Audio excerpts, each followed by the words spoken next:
I want to spend a few moments talking about our application process. If you have not completed your application yet, we have a few pointers for you. You just need to follow these 5 steps. 1. Complete your Cal State application. 2. Access My SDSU.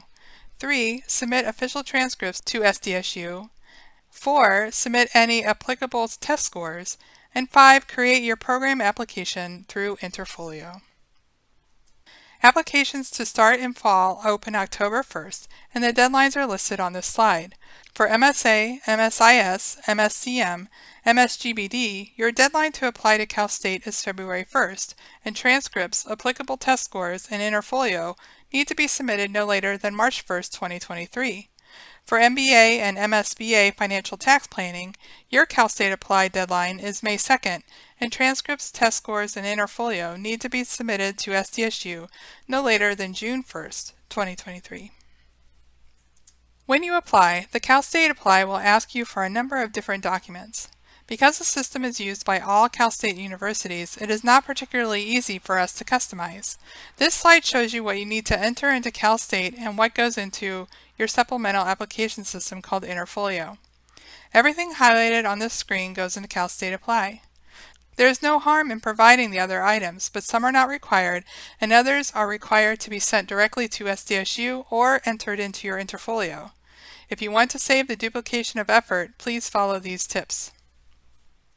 Applicants must submit official transcripts or official documents of academic coursework issued within the last year in a sealed envelope from all colleges and universities attended. Electronic transcripts are acceptable, but they must go directly to graduate admissions at transcripts for SDSU at sdsu.edu. Our current GMAT-GRE policy is shown here. But generally, the GMAT and/or GRE is not required for MBA, MSA, MSGBD, or MSBA FTP, while it is required for MSIS and MSCM. There is one exception, as you can see. For the MSA program, if your GPA is below 3.2 or your undergraduate degree is in a non-quantitative field like history, English, or communications. Also, if you attended SDSU and your GPA is above a 3.2, you are not required to take the GRE or GMAT for MSIS or MSCM. For most students whose native language is not English, we do require English proficiency exam scores. If this applies to you but you have a degree from a different university whose primary instruction is in English, you probably are waived from the language exams, and you will want to confirm that with our International Admissions Office. Students with international coursework must submit both the official records of academic coursework and proof of degree.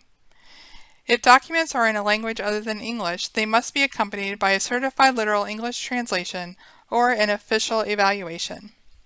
Because this process for academic documents and diplomas can differ widely from country to country, SDSU has a special admissions office only for international applicants. Once the university has received all the documentation I have discussed thus far, the University Admissions Office will release your application to the Graduate Business Office. Our office will then connect your application with your Interfolio account to take a holistic review of your application. As part of the program application, we require you to upload your resume, statement of purpose addressing all prompts provided, upload your unofficial transcripts, and set up the request for letters of recommendation using the templates provided. Your letters can be written from either an academic or professional reference. You will have the opportunity to upload an optional essay if there are any concerns or highlights you want to further explain to the admissions committee. To access these links, please visit our website. No paper or emailed materials will be accepted or reviewed. You will most likely first find out that you have been accepted by checking your My SDSU. You will then receive an email from our office typically within a week of your acceptance. Our first email to you will include a very important link. This link will have you complete a survey where you will list any prerequisite or core courses you may want us to waive prior to beginning the program. Then, the Graduate Business Advisor will evaluate your transcripts and confirm any waivers. Another email will be sent with those waivers and more information about meeting with your advisor and registering. Registration generally begins about 6 to 8 weeks before the semester begins, generally the first week of July. We will provide the date in our email correspondence. Orientation is filled with useful information to have a smooth start to your program. It's important that you attend. And then, have a great semester. As always, remember the Graduate Business Office and your faculty advisors are available for any questions. Please reach out to us for any additional questions you may have, and we look forward to seeing your application.